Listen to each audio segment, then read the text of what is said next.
Survivor Series 1995. The new generation era is still in full gear.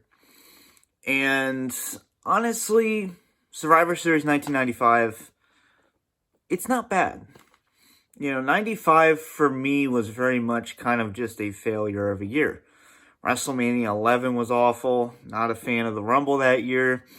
Honestly, this was just a bland and just bad year for WWF. A lot of the gimmicks were just very campy. A lot of the storylines were just not interesting. But in a pile of shit, there can sometimes be a nice little gem. I like Survivor Series 95 for the most part. We had an opening 4-on-4 Survivor Series elimination match. 1, 2, 3 Kid, Dr. Tom Pritchard, Rad Radford, and Skip, defeating Barry Horowitz, Bob Holly, Hakushi, and Marty Jannetty. It's always fun to see Marty Jannetty just thrown in these 4-on-4 matches. I think he had one in 96 as well. So, for the most part, this was a good 4-on-4 match. A lot of, like I said, this is 95. You're going to have a lot of interesting gimmicks.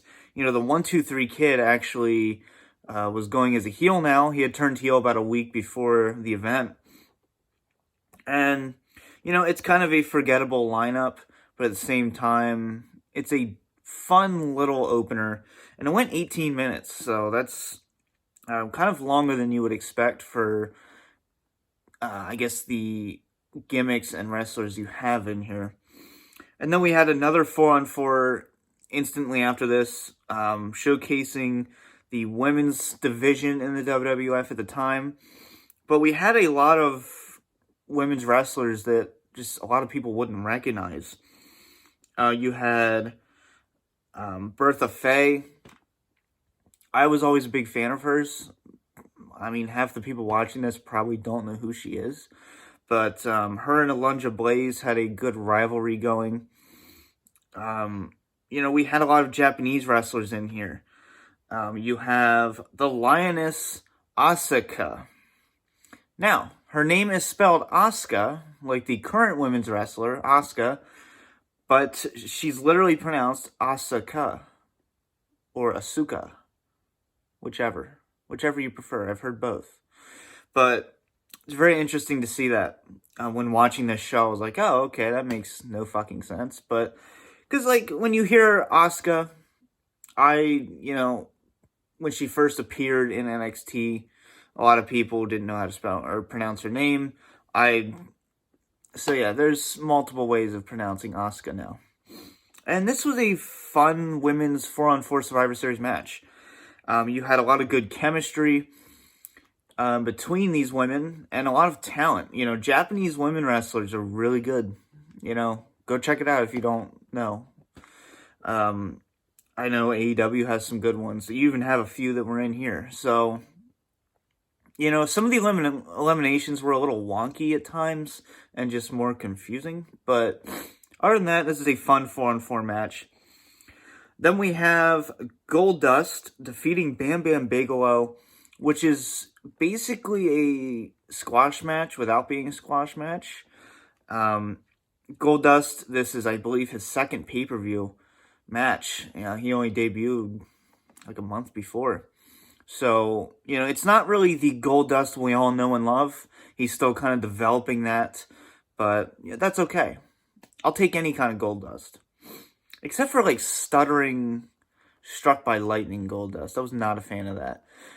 But late 95 Goldust, I'll take it. And Bam Bam Bigelow, he may have lost this match, but he still looks strong. So that's why I say it was a squash match without being a squash. Both men looked really good and had good heat. And then we have another 4-on-4. We have the Dark Side, led by the Phantom Mask Undertaker. I'm not a Phantom Mask Undertaker fan. I'll take that over Biker Taker any day, but still. Phantom Mask Taker, didn't work for me.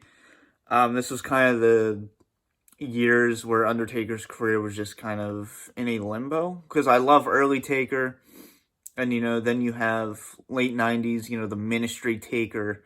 So this is kind of the in-between here. We had Henry Godwinn, Savio Vega, Taker, and Fatu. Defeating the Royals, Hunter Hearst Helmsley, Isaac Yankem, Jerry Lawler, and King Mabel. King Mabel, kind of a rare attraction nowadays. Like, you had Viscera, Big Daddy V. A lot of people forget, King Mabel. He may have won King of the Ring. Not for the best to me, but, he looked good in this match. He has talent. Like, just his facial reactions to Undertaker were good. He's a good actor. He's just not that agile. He's not going to be. So I always gave him more credit than he deserved at times, possibly. Like I said, I don't think he should have won King of the Ring. But give him a world title run. Let him strive and see what he's capable of. I've always liked Viscera or Big Daddy V. And, this is a decent 4-on-4 match. Undertaker looks really strong. He eliminates Triple H, Jerry Lawler. You have mostly an Undertaker showcase here. So, decent 4-on-4 match. And then we have another one right after that. So, this is the fourth one of the night. We have Ahmed Johnson, British Bulldog, Shawn Michaels, and Psycho Sid defeating Dean Douglas, Owen Hart, Razor Ramon, and Yokozuna. This was kind of what was called a wild card traditional Survivor Series match, where you didn't have heels and faces. You had like 2 heels, 2 faces on one team, or 1 heel and 3 faces. You had a wild card mixture, and it didn't make sense, but that's the point of it. And you couldn't do that nowadays because heels and faces, especially in WWE, are pretty much non-existent heat-wise. Obviously we still have the good guys and the bad guys, but they're not really booked like that anymore. And the crowd just don't react to heels and faces as they're intended. But this is a fun little match. You have kind of an interesting dynamic between Shawn Michaels and Razor Ramon in here. They're on opposing teams, but you can tell they're just kind of fucking around. Something really fun here. Jim Cornette. I'm a huge Jim Cornette fan, as you guys know. It's really cool because he did a promo backstage for one team, and then another team later on in the night, and completely denying that he was even interviewed for the other team, because he was playing both sides here. So that was really just good old Jim Cornette. And then we have your main event, a no disqualification match for the WWF World Heavyweight Championship. Bret Hart defeating Diesel. I'm not a Diesel fan. I'm just not a Kevin Nash fan regardless. Whether that's WWF, WCW, or WWE. Not a fan of Kevin Nash. I think Diesel was his best gimmick in WWF. Obviously you had the NWO, but that's WCW. And I'm not even counting NWO and WWE. Bret Hart, to me that's a good one to take the title off of him. This is a solid WWE Championship match.